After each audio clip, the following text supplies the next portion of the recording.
கட்சியோட தலைமை பொறுப்புக்கு வர்றதுக்காக நீ சதி பண்றியோங்கிற சந்தேகம் எனக்கு வந்துருச்சு. உன்னை அடக்கி வைக்கணும்னு ரொம்ப நாளா காத்துக்கிட்டு இருந்தேன். அப்பதான் உன் ஆளு கிரிமினல் ஷாம் சென்னைக்கு போறதா தகவல் கிடைச்சது. அதை கையில எடுத்தேன். மேல் இடத்துல இருந்து சிபிஐ வரைக்கும் பிரஷர் கொடுத்து உன்னை அலைய விட்டேன். நான் யாருன்னு இப்பவாது புரிஞ்சுதா? தலைவரே, உங்களுக்கு தெரியாம நான் தப்பு பண்ணியிருந்தேன், என்ன மன்னிச்சிடுங்க. நீ தெரிஞ்சுதான் பண்ணிருக்க, அதை திருத்திக்க. கண்டிப்பா தலைவரே, இனி உங்களை மீறி உங்களை கேட்காம நான் எத்தையும் பண்ண மாட்டேன். நான் எப்போதுமே உங்களுக்கு விசுவாசமா இருப்பேன் தலைவரே. ஷாம் பிரச்சனையால நான் ரொம்ப நொந்துட்டேன் தலைவரே. என்ன ரொம்ப அலைய வைக்கிறாங்க. அதை எப்படியாவது சரி பண்ணுங்க தலைவரே. நான் உங்களை தான் மலை மாதிரி நம்பிட்டு இருக்கேன். சரியா, இனிமேலாவது ஒழுங்கா நடந்துக்க. உனக்கும் உன்னை சேர்ந்தவங்களுக்கும் என்னால வந்த பிரச்சனை சரியாயிடும். ரொம்ப நன்றி தலைவரே. தலைவரே கிளம்பியா? தலைவரே, என்னோட விசுவாசிங்க யாரோ தான் ஷாம பத்தின தகவல் சொல்லியிருக்காங்க. அது யாருன்னு சொன்னீங்கன்னா? யோ, அதை பத்திலாம் நீ கேட்காதையா, அது சீக்ரெட். சரிங்க தலைவரே. அப்புறம் உங்ககிட்ட ஒரு சின்ன ஆப்ளிகேஷன். என்ன? நம்ம தொகுதியில பை எலெக்ஷன் வரப்போகுது. மாயாவே எம்எல்ஏவை நிறுத்தலான்னு. யாரையா சொல்ற? கூட வச்சிருக்கே ஒரு குக்கு, அதுவா? ஆமா தலைவரே, உங்களுக்கு தெரியாத ஒன்றும் இல்லை. அவ என்ன நம்பி வந்திருக்கா. நம்ம கட்சிக்காக நிறைய பண்ணிருக்கா. ரொம்ப திறமையான பொண்ணு. அவளுக்கு சீட்டு கொடுத்தீங்கன்னா? इधर आओ जी, वो सीढ़ी को डालो। ठीक है जी।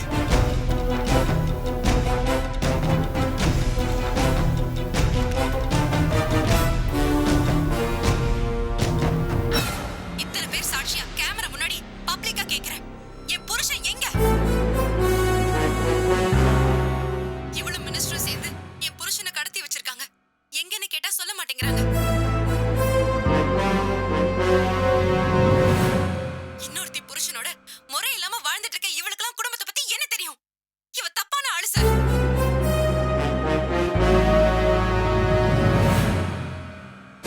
என் புருஷனை கிட்ட ஒப்படைச்சிட்டு போயிடு, நான் போயிட்டே இருப்பேன்.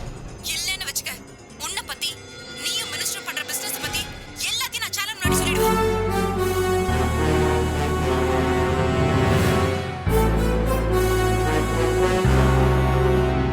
ஏய், எங்கடி ஓடுற? என் புருஷன் வந்தாகணும். ஸ்விட்ச் ஆஃப் கரோ யார். போதுமையா, இதுக்கு மேல பார்த்தா நமக்கு தான் அசிங்கம். இதுக்கு என்ன சொல்ற?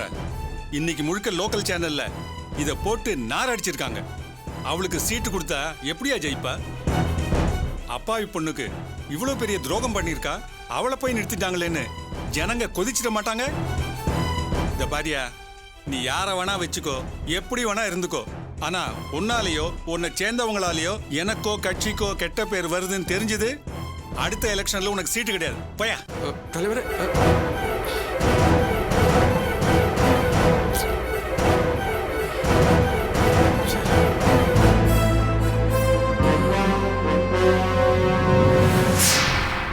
என்னங்க பவித்ரா இன்னுமா வரல? இன்னும் வரல. ஏங்க அவ இப்படி பண்றா? ஃப்ரெண்ட் வீட்டுக்கு போறேன்னு சொல்லிட்டு எங்க போய் தொலைஞ்சாலும் தெரியலையே. போன் பண்ணி கேட்கலானா போனை வேற சுவிட்ச் ஆஃப் பண்ணி வச்சிருக்கா. இவ்வளவு நேரம் ஆயும் வீட்டுக்கு வரலனா நாம என்னங்க நினைக்கிறது? பத்மா, அவ என்ன சின்ன குழந்தையா? அவளுக்கு ஒண்ணு ஆகாது. தேவையில்லாம நீ பதறாத. வர வர அவ பண்றது சுத்தமா எனக்கு பிடிக்கலங்க. அவ வரட்டும், என்ன பண்றேன்னு பாருங்க. துளசி, என்னம்மா நிதிஷோட அப்பாவை பாத்தியா? மாப்பிள்ளைய பத்தி ஏதாவது தகவல் சொன்னாரா? இல்லப்பா, மும்பை போனது என்னாச்சுன்னு அது சம்பந்தமா விசாரிக்க தான் கூப்பிட்டாரு. போய் சொல்றாங்கப்பா. அக்கா நிதிஷோட அப்பாவை பார்க்க போல. யாரோ போன் பண்ணி கேட்க எனக்கு வர சொன்னாங்க. அவங்கள பார்க்க தான் அக்கா போயிட்டு வந்திருக்காங்க. அக்கா, உண்மையை சொல்லு, எதுக்காக அங்க போன? யார் உன்னை வர சொன்னாங்க? நீ எதுக்குடா அங்க வந்த? யார் உன்னை வர சொன்னா? துணைக்கு வா, நான் உன்னை கூப்பிட்டேனா? அக்கா, பேச்சு டைவர்ட் பண்ணாத. யாரோ உன்னை மிரட்டி தான் அங்க வர சொல்லிருக்காங்க.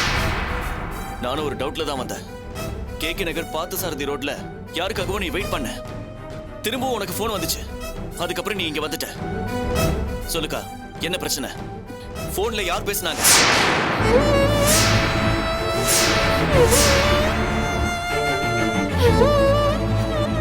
துளசி, என்னம்மா பிரச்சனை? என்ன எதுவுமே கேட்காதீங்கப்பா.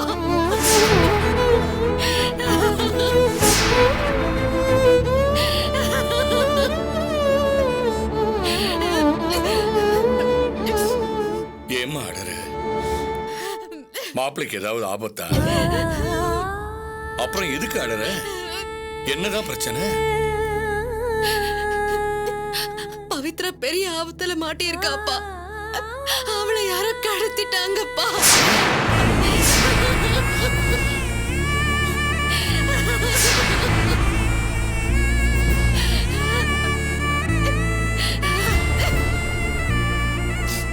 பவித்ராவை யாரு கடத்தினாங்க? அவங்க யாருன்னு எனக்கு தெரியாதுப்பா. மும்பைல இருந்தே என்ன பிளாக்மெயில் பண்ணிட்டு இருக்காங்க.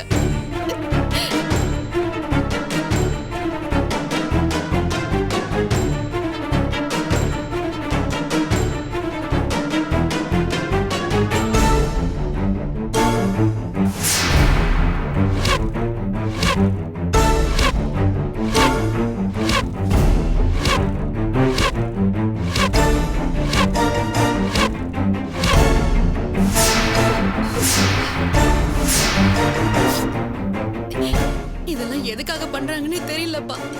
அங்க போ இங்க போன்னு விரட்டிக்கிட்டே இருக்காங்க. இப்ப பவித்ராவையும் கடத்தி வச்சுக்கிட்டு நான் சொன்னபடி பண்ணலனா அவளை கொன்னுடுவேன்னு மிரட்டுறாங்கப்பா. ஐயோ, என்னங்க இதெல்லாம்? என் பொண்ணு என்னங்க தப்பு பண்ணா? அவளை போய் கொன்னுடுவேன்னு சொல்றாங்களே. ஐயோ கடவுளே, என் பொண்ணுக்கு எதுவும் ஆகாம நீதான் காப்பாத்தணும்பா. ஐயோ, அவளுக்கு என்னாச்சுன்னே தெரியலையே. சித்தி பயப்படாதீங்க சித்தி. பவித்ராவை ஒன்னும் பண்ண மாட்டாங்க. அவங்க சொன்னதை செஞ்சுட்டா நிதிஷ் குழந்தைய விட்ட மாதிரி பவித்ராவையும் விட்டுருவாங்க சித்தி. துளசி, அவ அறியா பொண்ணுமா. அவளை ஏதாவது பண்ணிட போறாங்க. அவளை காப்பாத்துமா, அவளை காப்பாத்து, அவளை காப்பாத்து. நான் அதுக்காக தான் சித்தி போனேன். மோகன் வந்து எல்லாத்தையும் கெடுத்துட்டான். இவனை பார்த்ததும் அவங்க டென்ஷன் ஆயிட்டாங்க. டேய், நீ எதுக்குடா அங்க வந்த? நீ பேசாம வீட்லயே இருந்திருந்தா நான் பவித்ராவை பத்திரமா கூட்டிட்டு வந்திருப்பேன்ல.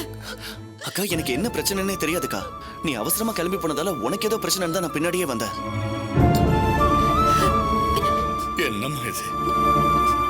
ஒரு பக்கம் மாப்பிள்ளையை காணும்னு நம்ம எல்லாம் தவிச்சுக்கிட்டு இருக்கோம். இன்னொரு பக்கம் பவித்ராவுக்கு பிரச்சனைனா என்னம்மா பண்றது? அவங்க என்கிட்ட என்னவோ எதிர்பார்க்கறாங்கப்பா. அதை தவிர நாம எதுவும் செய்யக்கூடாதுன்னு நினைக்கிறாங்க. இந்த விஷயத்தை நான் உங்ககிட்ட சொல்லிட்டேன்னு தெரிஞ்சா கூட அவங்க டென்ஷன் ஆவாங்க. அந்த அளவுக்கு க்ளோஸா வாட்ச் பண்றாங்கப்பா. அக்கா, மேட்டர் ரொம்ப சீரியஸா போயிட்டு இருக்கு. நம்ம பேசாம போலீஸ்ல கம்ப்ளைண்ட் பண்ணிடலாம்க்கா. டேய், நீ என்ன புரிஞ்சுதான் பேசுறியா? நீ என்ன ஃபாலோ பண்ணி வந்ததுக்கே அவ்வளவு கோவப்பட்டாங்க. போலீஸ் போனோம்னு தெரிஞ்சா பவித்ராவை ஏதாவது பண்ணிடுவாங்கடா.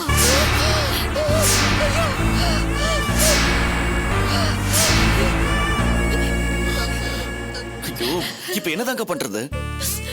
திரும்பவும் அவங்களே ஃபோன் பண்ணுவாங்க. நான் வெறும் பொம்மை மாதிரி தான் இருக்கேன். நான் என்ன பண்ணணுங்கிறத அவங்க தான் முடிவு பண்ணுவாங்க. காத்துட்டு இருக்கிறத தவிர வேற வழி இல்லை எனக்கு.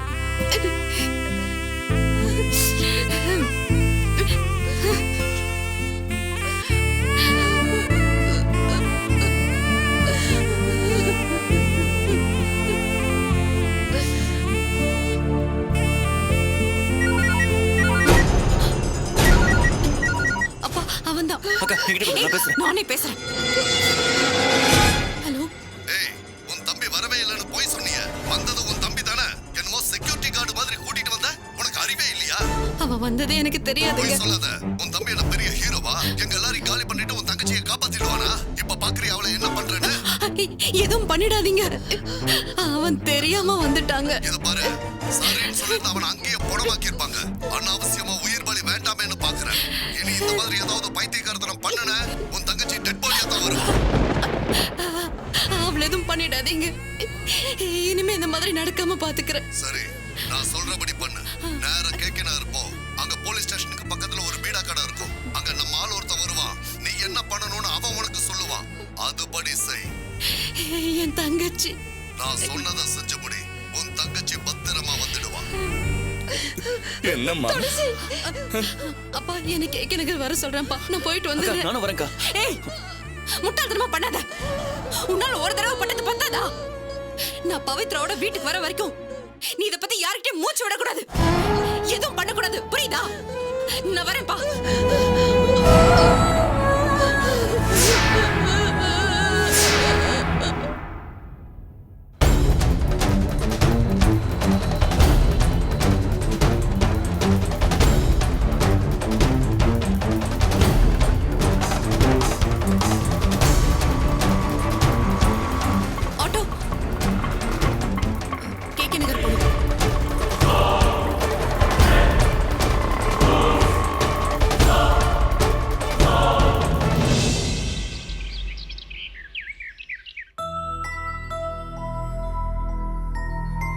ஏய் என்னடி செலவு வரவுக்கு மேல போயிட்டு இருக்கு. இப்படியே போனா டிராவல்ஸ் திவால் இடம் போல இருக்கே. ஏண்டி இப்படி அபசகுணமா பேசுற? கொஞ்ச நாளா பாத்துக்க ஆள் இல்லாம டிராவல்ஸ் மூட வேண்டியதா போச்சு. போலீஸ் ஸ்டேஷன் அங்க இங்கன்னு அலைஞ்சு அது வேற செலவு. அதாண்டி லாஸ் கணக்கு காட்டுது. இல்லடி, நம்ம நிதி நிலைமை ரொம்ப மோசமா போயிட்டு இருக்கு. இத முதல்ல சரி பண்ணி ஆகணும். பண்ணிடலாம். அதான் இப்ப டிராவல்ஸ் ரன் பண்ண ஆரம்பிச்சிட்டோம்ல, எல்லாமே சீக்கிரமா சரியாயிடும்டி. தீபா போலாமா? ஏற்கனவே கொடுத்த ரிப்போர்ட்ஸ் எல்லாம் எடுத்துக்கிட்டல. டாக்டர் போனதுமே அதான் கேட்பாரு. எடுத்துக்கிட்டேன்டி. கல்யாணி, நான் அம்மா கூட ஹாஸ்பிட்டல் போறேன், நீ வீட்ல இரு சரியா? என்ன கோமதி இந்த நேரத்துல நீங்க இருக்க? பிக்கப்க்கு போல? நான் அங்கதான் போனேன் மேடம். ஆனா உங்க கான்ட்ராக்ட கேன்சல் பண்ணியாச்சு. நாங்க வேற டிராவல்ஸ பாத்துக்கிறோம், நீங்க போலான்னு திருப்பி அனுப்பிட்டாங்க.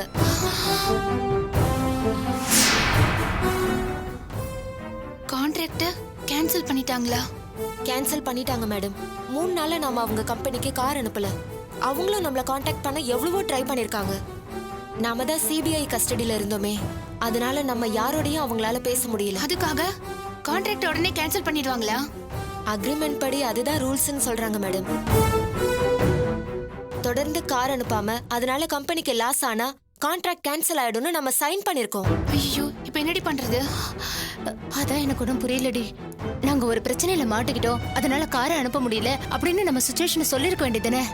சொன்னேங்க, ஆனா அவங்க எதுக்கும் சமாதானம் ஆகல.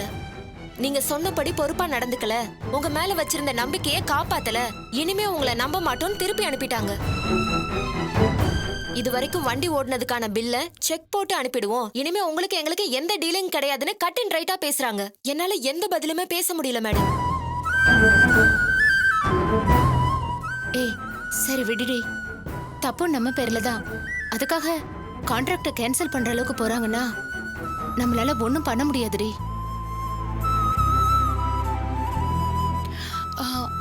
கோமதி, இங்க தானே பிரச்சனை? சரவணகுமார் கம்பெனிக்கு ஸ்ரீமதி போயிருக்காளே, அங்க ஒன்னும் பிரச்சனை இல்லையே? அங்கேயும் இதே நிலைமைதான் மேடம். வேண்டான்னு சொல்லி திருப்பி அனுப்பிட்டாங்களா. ஸ்ரீமதியும் அங்கிருந்து ரிட்டர்ன் வந்துட்டு இருக்கா. ச்சே, என்னடி இது? ஒரே நேரத்துல காலை வரையிட்டு இருக்காங்க. அங்க சரவணன் இருந்திருப்பாரே, அவர்கிட்ட சொல்லி எக்ஸ்கியூஸ் கேட்டிருந்தா பிரச்சனை சரி பண்ணிருக்கலாம்ல? இல்ல மேடம், அவர் வேலை விஷயமா வெளியூர் போயிருக்காராம். அவரை போன்ல கூட பிடிக்க முடியலன்னு ஸ்ரீமதி சொன்னா. அவரே வந்தாலும் உங்க டிராவல்ஸை யூஸ் பண்ண மாட்டோம்னு அந்த லேடி சத்தம் போட்டிருக்காங்க. யாரு நமக்கு ரெக்கமெண்ட் பண்ணாங்களே, அந்த ஹெச்ஆர் மேடமா? ஆமா மேடம். லேடிஸ் ஒன்லின்னு போர்டு வச்சுட்டு ஜென்ஸ் எல்லாம் ஏத்துறீங்க, உங்க டிராவல்ஸ் மேல போலீஸ் கேஸ் வேற எல்லாம் ஆயிருக்கு, இனிமே உங்களை நம்ப முடியாதுன்னு சொல்லிட்டாங்க மேடம்.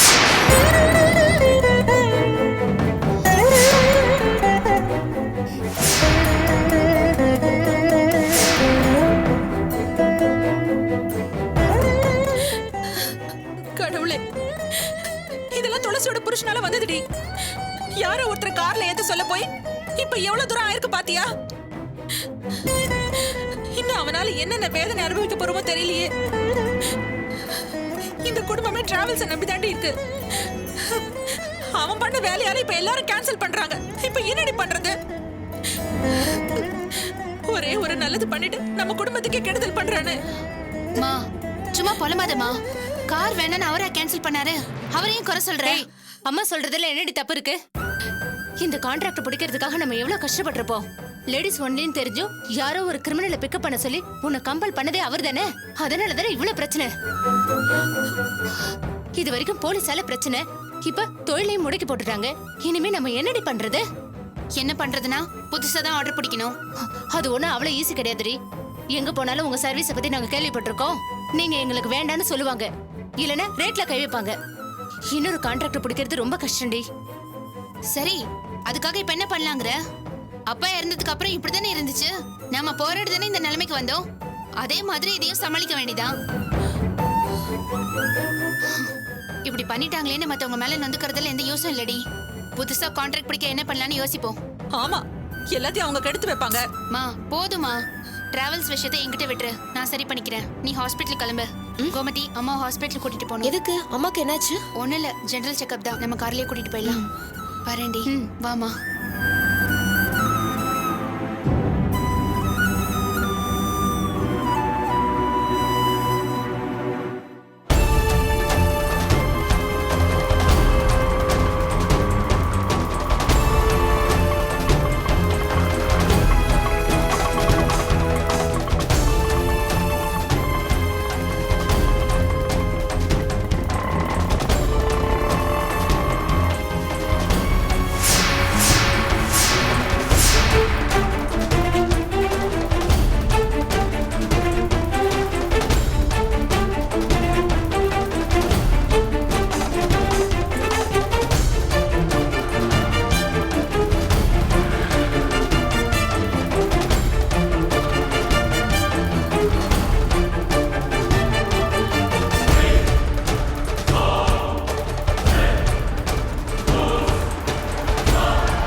காருக்கு வாங்க.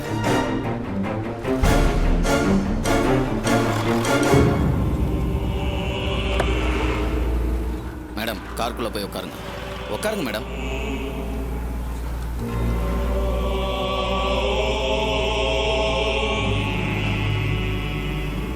இந்தாங்க மேடம், இதான் நீங்க தர வேண்டிய கம்ப்ளைண்ட். சரியா இருக்கான்னு படிச்சு பார்த்துட்டு போலீஸ் ஸ்டேஷன் உள்ள எஸ்ஐ இருப்பாரு, அவர்கிட்ட மட்டும் கொடுங்க. வேற யார்கிட்டையும் தந்துடாதீங்க.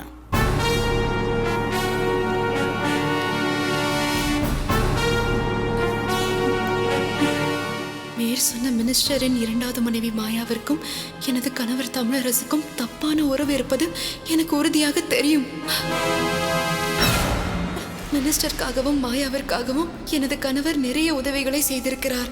அந்த நன்றியை மறந்துவிட்டு சட்டத்துக்கு புறம்பான முறையில் என் கணவரை என்னிடமிருந்து பிரித்து அவளோடு கொண்டு போய் வைத்திருக்கிறாள்.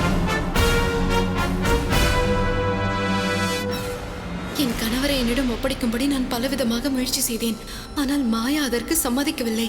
இப்பொழுது என் கணவர் எங்கே இருக்கிறார் என்றும் தெரியவில்லை. மேடம் மேடம் மேடம், தப்பு பண்ணிடாதீங்க. அப்புறம் உங்க ஹஸ்பண்டை காப்பாற்றவே முடியாது. ஒரு தடவை ஃபுல்லா எல்லாத்தையும் படிங்க, அப்புறம் என்ன பண்ணலாம்னு முடிவு பண்ணுங்க. என் கணவரை மாயா தான் எங்கேயோ மறைத்து வைத்திருக்கிறாள். மாயாவாலையும் மினிஸ்டராலையும் என் கணவர் உயிருக்கு ஏதாவது ஆயிடுமோ என்று அச்சத்தில் உள்ளேன். என் கணவரை அவர்களிடமிருந்து மீட்டு என்னிடம் ஒப்படைக்கும்படி தாழ்மையுடன் கேட்டுக்கொள்கிறேன். என்னங்க இதெல்லாம்? அவரை பத்தி கண்ணாபின்னு எழுதி வச்சிருக்கீங்க. மேடம், அப்படியே உட்காருங்க உட்காருங்க. உங்க ஹஸ்பண்ட் நல்லபடியா வரணும்னா நீங்க இதை பண்ணி தான் ஆகணும்.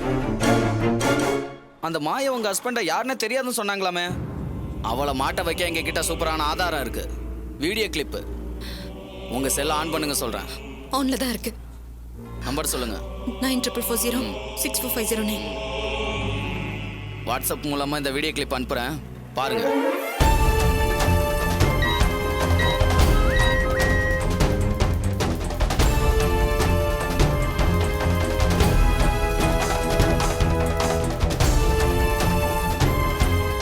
என்ன மேடம், ஷாக்கிங்கா இருக்கா? உங்க வீட்டு கிரக பிரவேசத்துக்கு எடுத்ததுதான். இதை கொடுத்தாதான் உங்க கம்ப்ளைண்ட்டுக்கு ஒரு சப்போர்ட் கிடைக்கும். இப்படி ஒரு தப்பான கம்ப்ளைண்ட்டை அவங்க மேல நான் எங்க தரணும்? மேடம், ஆக்சுவலா உங்க கேள்விக்கு நான் பதில் சொல்லவே கூடாது. ஆனாலும் சொல்றேன், நீங்க இதை பண்ணீங்கன்னா தான் உங்க ஹஸ்பண்டும் சிஸ்டரும் உயிரோட வருவாங்க. இல்லைன்னா காப்பாற்றவே முடியாது. நேரா ஸ்டேஷனுக்கு போங்க. உள்ள அன்பு செல்வன் ஒரு எஸ்ஐ இருப்பாரு, அவரை பாருங்க. மற்றதெல்லாம் அவர் பார்த்துக்குவாரு. இறங்குங்க மேடம்.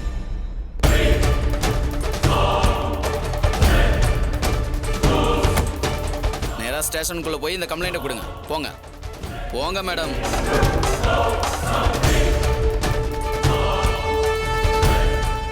எஸ்ஐயை பார்க்கணும். உள்ள இருக்காருமா. வண்டி அடி.